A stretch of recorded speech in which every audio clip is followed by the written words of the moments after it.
Well, welcome everybody. This is going to be like super fantastic, exciting, and fun.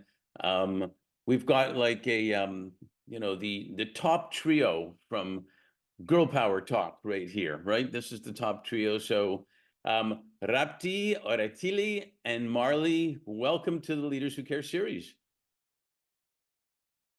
Thank you so Thank much. you. That was good harmony, you know. We'll see if we can get that harmony together, better next time. So no, this is going to be fun. I really appreciate Samir recommending you to come on this series and just sharing your thoughts and ideas and insights and whatnot. So best way to start, always the best way to start is if we can do short intros, just about who you are, not about anything else, not about business or anything else. Who you are, like. Where are you right now? Where are you born? What's your favorite color, if you want? Maybe something you've never told anybody ever in the world you want to tell people now. And then we can get into other stuff. So let's start with, who wants to go first? All right, then I'll pick. Rapti, you go first. Okay, thank you so much, Mark. So just to briefly introduce myself, I'm Rapti. I'm born and brought up in the city of Kolkata in India. And my favorite color is actually pink and blue, which my sister calls as an ice cream color for some reason. But at the same time, I'm also the associate content and media at Girl Power Talk and a sister company, Blue Ocean Global Technology. And my journey here has been like amazing because it's a company that is focused around social impact initiatives, global team interactions, and providing opportunity to develop women and youth. And to work here has been a true pleasure and has been a learning opportunity for all of us. But the main thing is how the unique work culture that we integrate within our system that mitigates hierarchization and it provides an opportunity where fun and work can coexist. So yeah, I think I'm representing Girl Power Talk today and myself, and I am loving interacting with you so far. Cool. Well, Samir would be very proud of you. You did that commercial for them. What about your family? Tell us a little bit about your family. So I have a family of four. It's me and my sister along with my parents. So my sister is a lawyer and my father is actually a banker. And my mother is a stay-at-home mom, but I think I've grown up in a lovely family which loves to read books, which is very much focused into singing, dancing, recitation, a cultural family, you can call it. Cool. I feel like we should be playing music right now or something, thank you for that. Oratili. Thank you so much, Mark. So my name is Oratile. I was born and raised in Cape Town, South Africa. I've been here pretty much all my life. Do like to travel though, so hopefully I'll be in India soon. And I suppose that's also part of the beauty about working with Girl Power Talk, as Rapti was mentioning earlier, is that I've been able to be a part of such a beautiful team, which is global. I've been able to participate, be a part of the team, contribute to all the work that they do, having not yet gone to India. I will be soon though, so really excited for that. However, my favorite color is actually blue as well, similar to Rapti. I think a lot of people in the world either end up falling on pink or blue, so it's quite interesting. Probably something psychology-wise there that can be studied. I don't know. One thing about me that I haven't told anyone is in another life, I actually wish I had sporting talent. I think that's something I probably would have enjoyed if I was an athlete. I really, really love watching sports, really love taking part in sports. It's so unfortunate that I'm not necessarily really good at sports. So yeah, that's I suppose me in a nutshell. That's a good nutshell. I like it. Thanks. All right. Did we save the best for last, Marlie, or what? Yeah, I think so. So, Share. yeah, I am Marlie and I am a writer here at Girl Power Talk. Um, I am currently living here in the Philippines. So, I'm here in Manila, the metropolitan area, but I was born and raised in Iloilo, the city of love. I'm currently pursuing my bachelor's degree here in Philippine studies. I major in in Philippine literature and community development. So my parents are actually full-time farmers. So we're siblings of four. I am the youngest. And I really like watching anime and listening to Filipino music, but I can't sing. I am not that uh your typical Filipino who are good and singing songs. No, I am not that one. So my favorite color is also blue. Oh my gosh, we're actually I think we're really a trio here. So here at Girl Park, we are a diverse global communities with a lot of people coming from different countries. So I love being here because you met people from different geographical regions, genders, ages, and I think these differences are what make Girl Power Talk beautiful. Like we might not see each other in person, but we are working collaboratively and are passionate about empowering people worldwide. Yeah. Very good. Man, I wish all the introductions could be that cool. I was half joking about your favorite color, but I'm glad you all shared what your favorite color was anyway. um, um, what were you guys like as kids? I mean, it's not that far away because you're not exactly old, but what were you guys like as kids? Were you like Barbie girls or tomboys, or were you on the computer all the time? What were you like? Let's start with Marley this time. Oh, Mark, I was, a well-rounded kid, if I could say, because, I developed a love for reading when I was 4. My mother always bought me like thin books of, parables, myths, like that, like those interesting kinds of stuff. So in elementary school, I participated in declamation, in sports. Oh my god!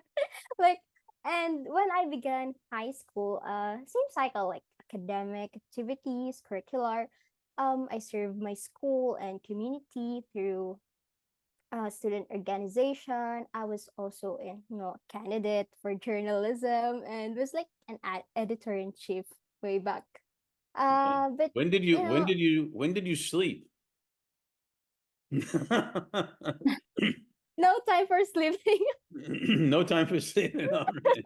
That's But actually, like, but everything I think was a product of the strong and supportive community I had during those years. Because since I mentioned that my parents are full-time farmers, so we had no money. I mean, we had, but like less or little that cannot really support my activities inside and outside school. So but when I had no money for competitions or events, my teachers actually provided me with some and made sure I was able to join. Their homes were open every time I needed a place to stay for the next day's competitions, like that. So I strived and excelled.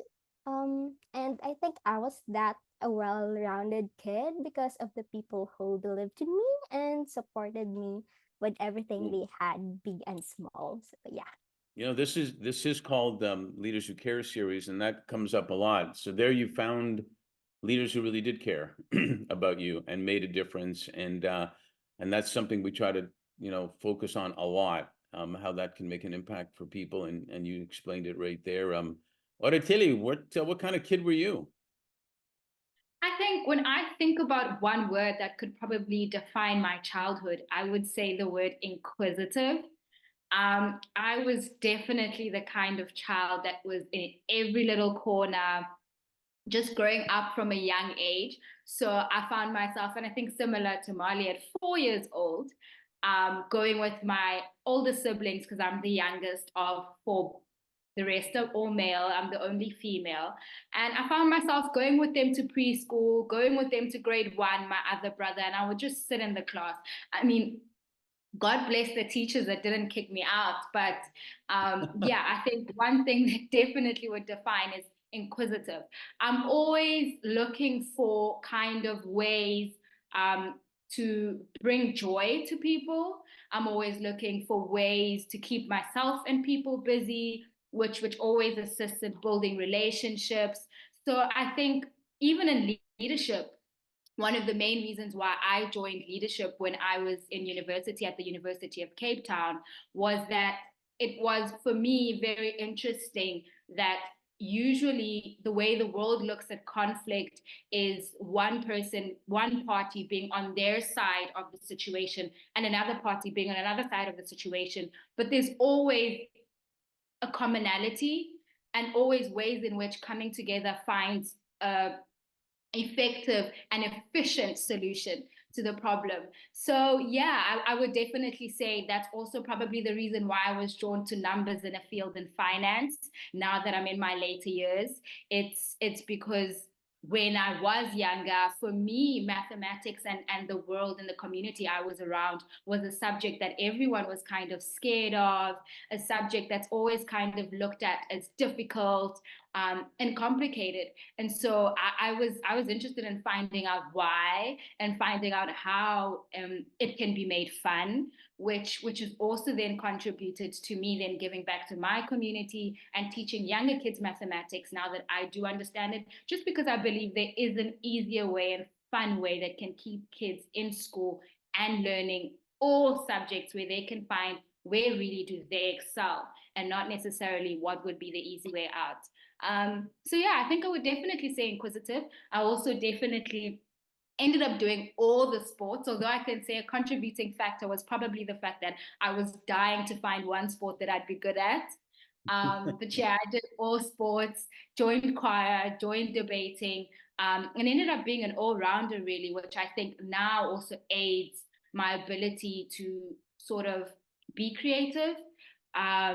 It's yeah, it's truly a wonder being able to explore the world when you do have time to explore the world. You could have sang the national anthem at all the sporting events. That's the way you could have been involved in sports and singing. You know what? That actually could be a corner I could excel in. There you go. All right, thanks for that. Rapti. Hi, Mark, once again. So, my childhood was something like I was a mixture of a Barbie girl and a nerd, if you can A nerdy mix that. Barbie. Like, Good. yeah, yeah. And I loved like dressing up, but I was also loved, similar to Marty, I loved reading, and I still do. Like, there's never a day where I don't even read at least one page of a book. It's something that really helps me to rewind after a day. And I think as a child, I also enjoyed singing. And my parents are very like cultural people, and they pushed me and my sister both to pursue something that they thought we would like and we would be excelling in. So my sister was involved in dance, I was in singing, and I loved doing that. And I loved playing with my friends, my cousin. And one of my favorite memories from my childhood is summer vacation where I used to visit my grandparents. I used to spend time with them. I used to just roam around carefree. We don't get summer vacations anymore, unfortunately. But I do miss the carefree childhood and that, no inhibitions Rapti who used to just be herself and just excel around everywhere. So yeah, that's just a small gist of me as a kid. That's cool. Grandparents are pretty amazing because they're Yeah. they it's a different relationship, but it's a great relationship that Yeah. and then they're also a lot of times leaders who care. Big Of time. course, of course. Yeah. So Marley, the reading a little bit about you guys, Marley, you were like a storyteller-ish type of person, it sounded like. Oratile, absolutely about the numbers and math, right? And Rapti, you're about organization, it seems like getting things organized and whatnot. At least that's some of the points I picked up. With respect to those, and you can't generalize, that's all you are about, but can you share a little bit with respect to that about what each of you do with Girl Power Talk, how it relates to that? We don't have 3 hours, so we're not looking for a speech, but tell us a little bit about what you do. And let's start with you, Oratile.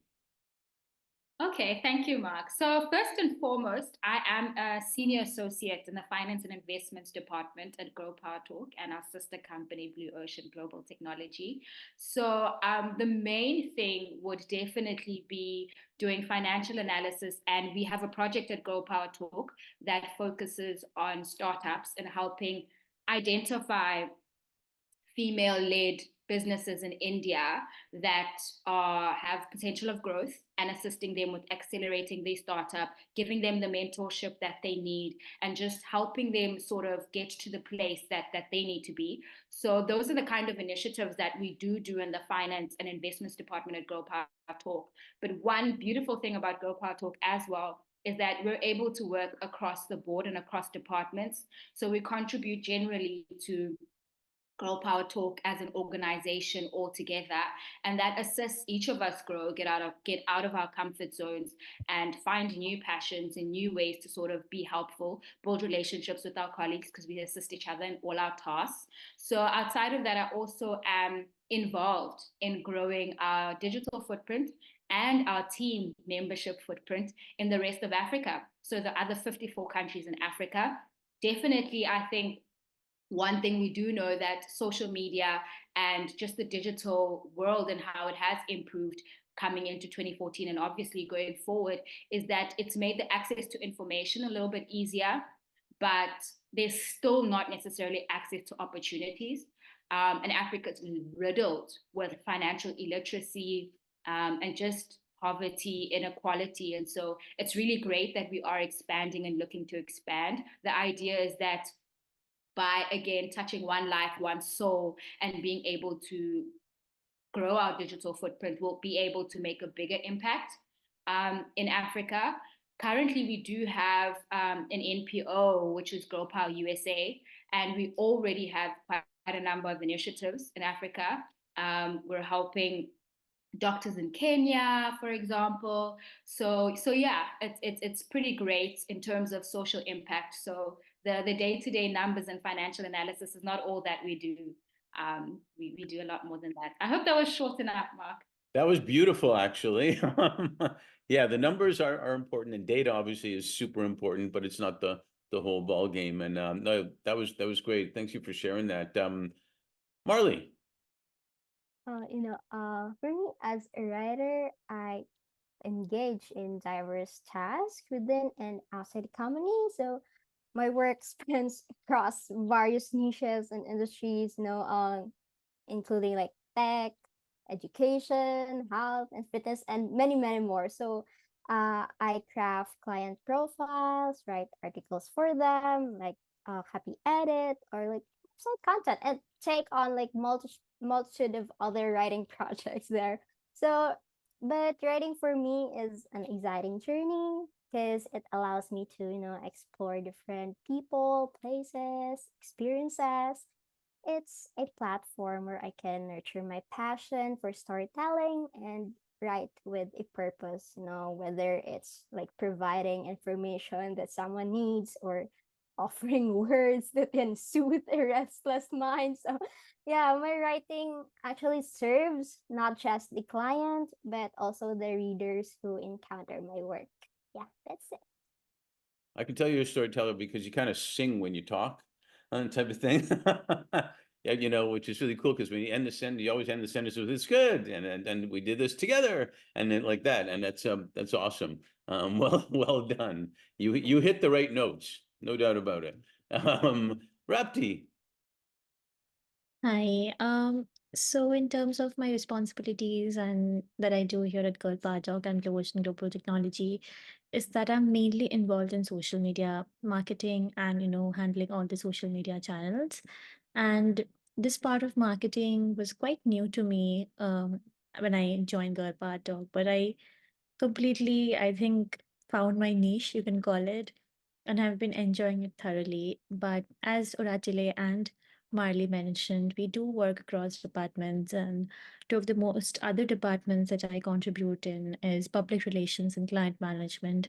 Along with that, I also take interviews of people and pick out the best candidates who can be a part of this beautiful team. But what I love about being a social media marketing manager is that I think the creativity and the freedom to create content that can influence people, that can, let them think and let them get inspired and motivated. And we do focus a lot on mental health content on our page, which I think is something that is not talked about. And I think me and my team, we love to, brainstorm creative ideas. We like to talk about the trends and what actually can impact people in a subtle way.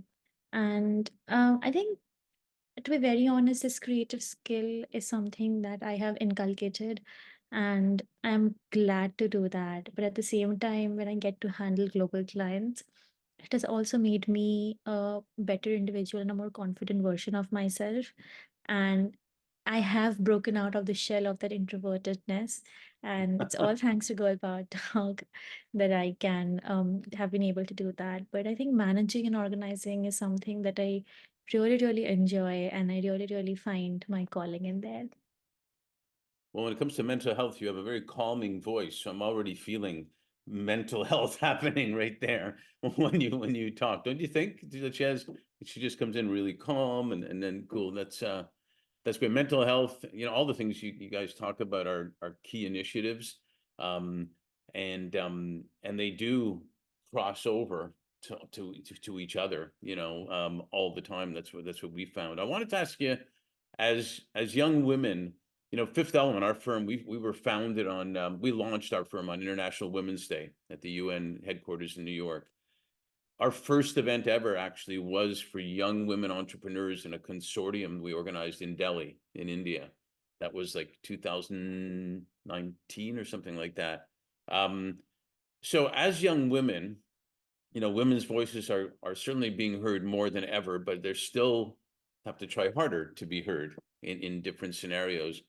Can you share just a little bit about your journeys on being young women and how you've felt, engaging in things maybe you hadn't engaged in before and you had to break in, like you were talking about, Rapti, and just in the business world, in the social impact world in general, how you've navigated and now beginning to thrive in what you do as young women. So, Oratile. Okay. So for me, I think what's been very interesting is I grew up around a lot of male bodies. The only female body that was around me was my mom. Everyone else, my dad, my brothers, many of them were all male bodies. So I think growing up, I was generally surrounded by a lot of masculinity. And then obviously going to the going to school, sorry, and the outside world was also just the representation, and the stuff I was looking at was all a bunch of masculinity. So I think I sort of learned very quickly earlier on that as a woman, I would need to sort of not fight for my voice, but figure out a way in which you can have your voice heard. And I think it's sort of finding the balance, like with Rapti's voice, although it's very calming, it's very commanding. So early on, I learned sort of a way to find the calm in listening to people speak, looking for the opportunity to speak, and then speaking. So yeah, but that's also part of what I think is interesting in our world nowadays. The trend that I find is interesting is that the world is starting to recognize the femininity that's needed in inclusion, and looking for diversity strategies, the femininity that's needed in looking for solutions to inequality, and just the part in the world that obviously women do have and need to play. And so I'm really excited generally that the world is starting to recognize the value that women inclusion brings to the table. And quite frankly, it's not only social value, but value on the bottom line as well. I think it has been proven countless times that diversity, inclusion does improve the bottom line. So yeah, it's been quite a difficult shift, I think, for me, particularly being someone from Africa, because traditionally, um, it it's not only the westernized representation that we were seeing that was a lot of masculinity, but also traditionally you're taught that masculinity is the driving force and the deciding force. And so yeah, it was very difficult, but I'm really excited that the world is starting to change. Well, us guys are really excited that you guys can take over, basically.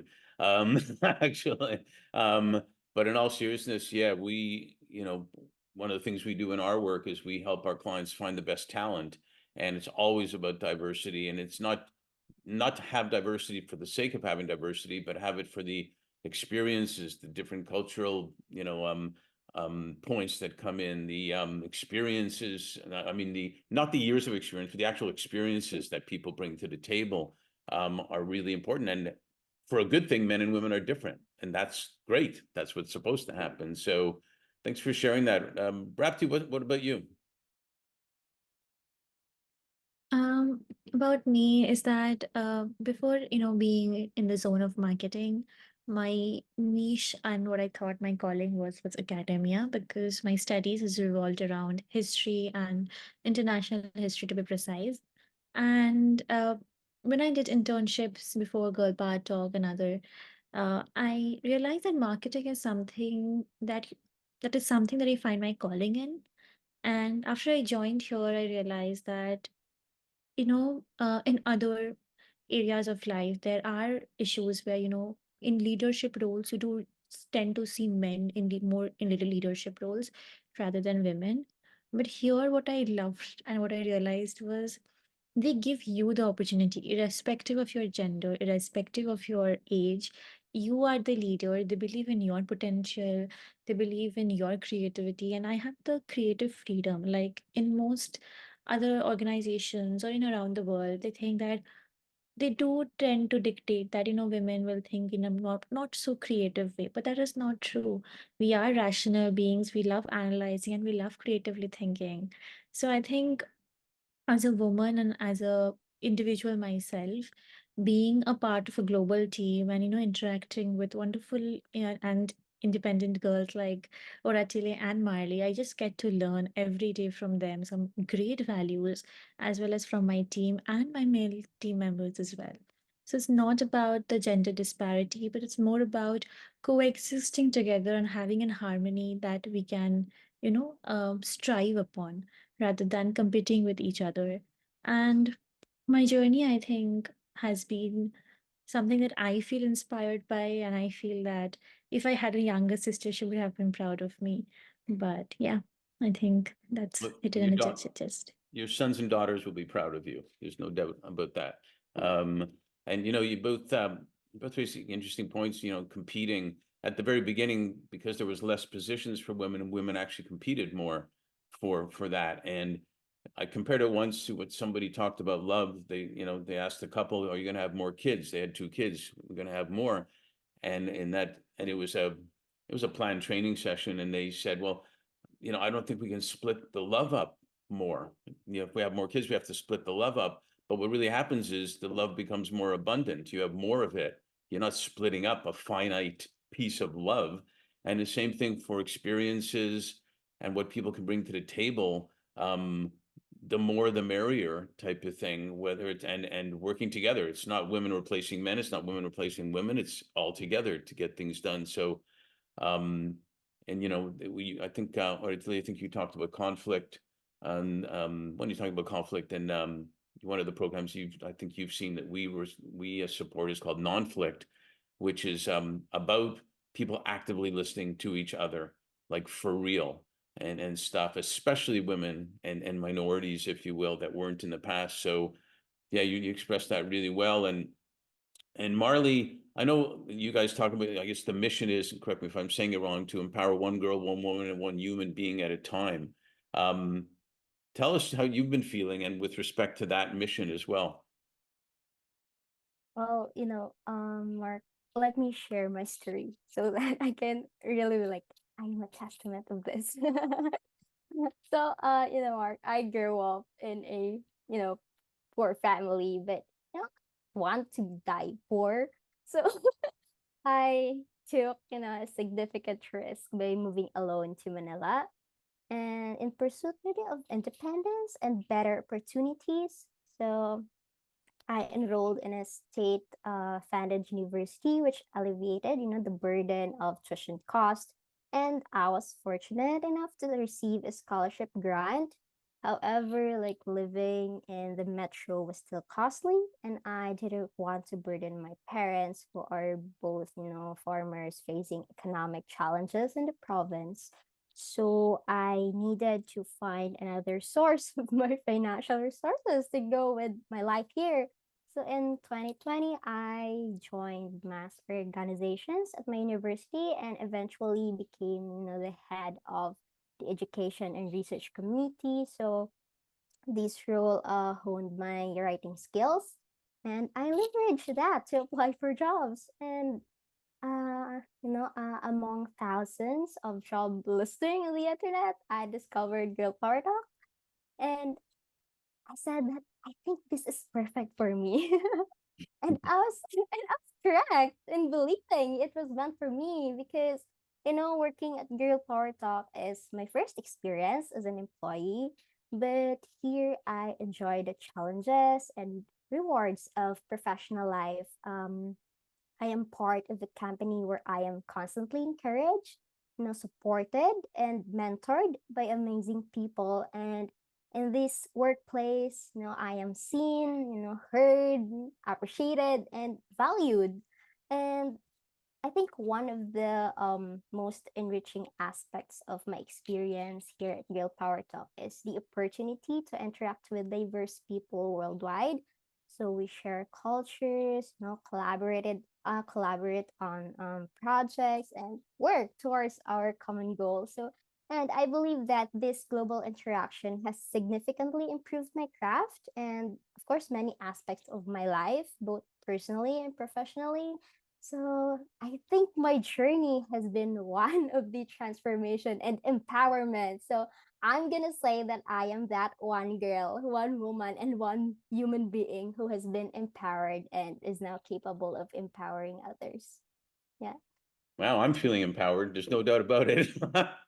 um, and you know what? Sometimes it starts even just with a smile, which is what you do, that mentally, physiologically, whatnot actually does change people in how they react to you, even at the very beginning. So you all have the smile, but you really show it when you tell that story, Marlie. So that thanks for doing that. They there's a lot going on with technology now, in case you hadn't heard. And the fourth industrial revolution was really about technology, AI, virtual reality, etc. But they say that the fifth is really about humanity. And the key becomes, how do those come together? We don't work for technology. It's supposed to be a tool for us to be better humans, better performers, better everything. You are all probably in the fastest changing era ever, even beyond when television first came in or the internet came in. That was fast, but this is super fast. Can you share with us what your thoughts are about how fast tech is changing, about AI, and like anything, there's positives and potentially negatives with AI, and how do you see the present and future, for your generation look in work, in play, and in life in general? So who wants to go first on that one? Oh, this is just ridiculous. Come on. Okay, we'll go with Rapti. You go first. Okay, I think that's an interesting question, actually, that does test our farsightedness. But uh, in terms of technology and AI, sometimes I do feel that I'm technologically handicapped, but then I learn it and then I'm mesmerized by it. Yeah. So I think technology and AI are not our enemy. It's made by us humans. And it is up to us people on how to use it to our advantage judiciously. We should not use it in a way that hampers our productivity and limits our creativity, but we have to use it in a way that it can boost ourselves. It can save time. In a world that is fast changing, time is the most valuable thing. So we have to use technology in a way that saves time but makes us think beyond what can be done. But in terms of the future generation, what I think is one of the most important things where technology can come in play is climate change, because we are seeing the repercussions of global warming. And I think sustainable causes is something that the next generation and our generation are consciously working towards. But I still feel that there is a lack of And there's a sizable portion that still needs to be made aware of the need to take the sustainable steps for the betterment of the environment. And I think these conscious steps and working towards some technological development that can actually help the earth to become a more better place for our next generation can be great. And another thing that I am really seeing with my generation, and I'm sure will exceed more in the future, is that entrepreneurial mindset. It is not something that I saw a lot in my father's generation, but I have seen that in us, even in Oratile, even in Marley, even in me, even in our members around our company, my friends, my sister as well. Like they want to become something of their own name. And I think that is something that is very enduring and really nice because I feel it gives us the opportunity to go beyond. And, I just feel that humans have to walk hand in hand with AI and technology and not against it. That's just my answer to it. No, it's a great answer. Thanks. Let's go, Marley. Um, AI for me has the potential, like what Rapti said, to take over, many routine tasks. But I think its purpose is to just assist us, not replace us, especially as writers, like creative thinkers there. So it's a must, I think, a collaborative relationship between humans and AI. It is very essential. And I think this will likely become the norm in the workplaces. AI, of course, AI and modern technology can revolutionize various sectors, like what Rapti said, the healthcare, transportation, education, everything else.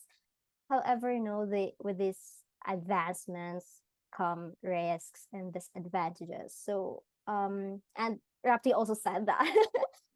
So I'm gonna say that when we let AI or technology take over our lives, it dehumanizes us.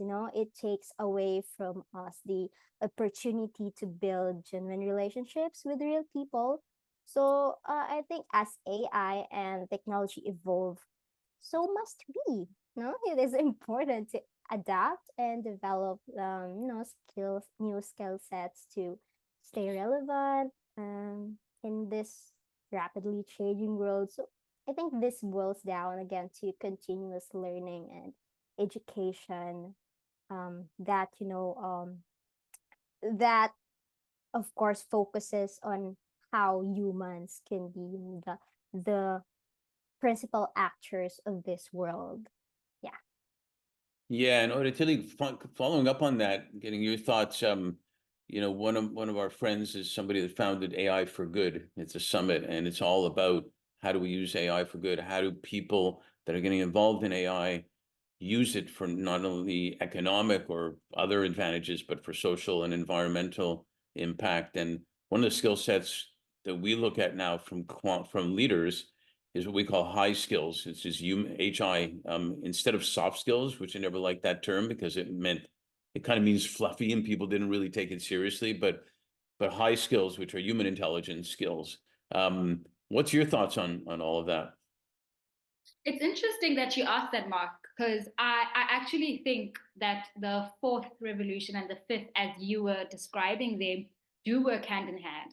I'm a mother of a 2-year-old boy, and I think that AI, outside of assisting Girl Power Talk to do its beautiful global work, and me becoming a part of a family that is based all the way in India, is I feel like, one, I've been able to work with my son. And outside of that, he has a lot of older sisters and aunts and uncles in Girl Power Talk because everyone's met him, and we've all been able to use AI to become one big community, right? What do you have, a whole bunch of babysitters available? Well, if we needed them, but no, he's sort of been in our meetings and contributed where he can. Um, but yeah, I think that AI does assist us socially where it is used for good. Now, of course, as everyone has been mentioning, there are disadvantages to it, and I think the important thing is to always stay ahead. So being careful and sort of knowing with the technological advancements, where does it have the potential to sort of consume you? Where does it have the potential to sort of have an influence and impact negatively? And being able to mitigate against those facts. So I do think you need to always be aware of the tools that you're using, sort of know when you're using, how you're using it. So if you are always aware, know what you're doing, you can work against the negative factors influencing negatively either your audience or negatively Right. yourself. But yeah, I think there's definitely lots and lots of potential of using AI and assisting with humanity. Another thing I would mention is sharing resources. I think part of AI is allowing us globally to all have a contribution to all the challenges that affect us globally. So Rapti was mentioning technology. Outside of that, I mean, we're able to, using the open code, open source code, also have people in countries that otherwise wouldn't be able to contributing to the advancement of that technology. So I think it helps with inclusion and probably going to help improve a lot of economies that are developing in future. I'm very excited for the advancement of AI. I'm excited to see how we continue to use it for good. Well, let's use AI as well as HI, the human intelligence skills, and put them and put them together. You know, there's a couple of movies, there's a lot of movies about AI. There's one that was called, I don't know if you've seen it, called Her, with Scarlett Johansson, where he falls in love with her on the phone, the operating system, which is kind of amazing because that's all he needed, you know, except the physical contact. And then he gets jealous when he finds out that she's talking to 10 million other people as well. as that. And there's one out right now with Jennifer Lopez called Atlas, that's about AI. That's fascinating also, about things that can happen. Well, I got one more question for all of you right now. And you know, in Los Angeles, where I am, they say you got to leave the audience wanting more so you can do a sequel. So we may have to do a sequel, I guess, at some point. But somewhat short answers. But you know, a client told me in 2021, a client told me about the year 2020. He said, "Man, that was the year that flew by slowly." And I thought that was kind of a brilliant statement. And sometimes it feels like yesterday still, sometimes it's years ago. And it's with all that said, and now we're well into 2024, briefly, what are you all most grateful for, and what are you most hopeful for? So let's go back to you, Oratile. I am most grateful for community. I think that you can't live in silos in the world. You aren't alone, and it's important to always know that everything we do for others, not only ourselves. So I'm most grateful for the community that I find myself in. It is a community that supports me. It is a community that wants to see my growth, and likewise, I want to see everyone's growth at Go Power Talk. I want to see, you know, everyone being happy. And when I say everyone, I mean definitely everyone, because at Go Power Talk, we have a flat structure. So us and our mentors equally share experiences and equally help each other grow. Mm-hmm. So that's what I'm most grateful for. What am I most hopeful for? I did speak about my optimism and excitement for the growth in appreciating diversity as a globe. But I definitely am hopeful to see the impact of that appreciation coming to fruition, but also seeing the faster growth in getting everybody up to speed. I think we already have really great ideas, really great solutions to the problems that we're facing as a world. But I think there's even better solutions that are lying in minds that need to be tapped. Well said. Marlie, what do you think? Yeah, same with Oratile. The people, the community that I've met in this life, That's I am fun. very grateful for them. Like, each person has imparted, valuable lessons, and has been a pillar of strength and love. So those who are encouraging me to pursue my passions, those individuals who have shaped me into who I am today. So as we navigate life, of course, it's essential to remember and appreciate those who have, you stand behind us, cheers for us, and offer their shoulders for us. As the saying goes, people may forget how you look, but they will never forget what you said and did for them. So, yeah, people are the real treasures in our lives, and I am forever grateful for those and for the ones I have met and those I will meet in the future. Knowing there Sure. is knowing there is always something to learn from each encounter. And looking ahead, same as Oratile, I am hopeful for continued growth as well. Building on lessons learned from the past experiences and the wisdom shared by those around me. Yeah. I like Maya Angelou too. She's one of my favorite people, which is who you quoted there. Rapti. So I'll just keep it very brief, but I think I was hit by COVID in 2021 when it was happening. And I think what I'm grateful in standing here in 2024 is being healthy, because when I got COVID, it did take a toll on me. Like, I think my immunity system weakened and I was sick throughout the year of 2021. But I think standing here in 2024, I'm just really grateful to be healthy, because it's something that I feel is God gifted and we should not take that for granted. Right. And and the next thing is, of course, like, meeting people in person. Like, even though I was introverted, I just feel that it became a lot more claustrophobic to be staying at home all the time. But meeting people in person has it has an impact on your mental well-being as well. So I think that, and of course my family, my real family, as well as my girl part of family, for motivating me and just for making me wake up every day with a smile. And lastly, I would say is ebooks. I think the plethora of ebooks that is available, because I stay away from my family now due to work, and I cannot carry the hardbound books everywhere. But in Girl Partok, we have this beautiful library where you can read your hardbound books. But at the same time, I always carry my Kindle with my personal collection of ebooks, which makes it easier for me to yeah, read. So yeah, I think those are things that I'm grateful and hopeful for, that I would like, be healthy and have this amazing family to be here. Well, I tell you what, I'm super grateful for you guys. To have leaders who care. What I call you guys is you're not even the future leaders who care, you're the present leaders who care, that are doing things. So I'm super grateful for being able to do this with you, and I'm massively hopeful, because the way you folks, articulate, the way you share who you are, it's authentic, and yet it's articulated clearly, and that's what we need. We need voices that are going to make stuff happen. So thanks for just being you. That's the most important. And I look forward to a lot of good things that we'll do together, I'm sure. Thanks for being you too, Mark. We've definitely enjoyed interacting with you and engaging. It's definitely interesting to see and have conversations all together and just see where we are at. Yeah, I've enjoyed conversing with you today.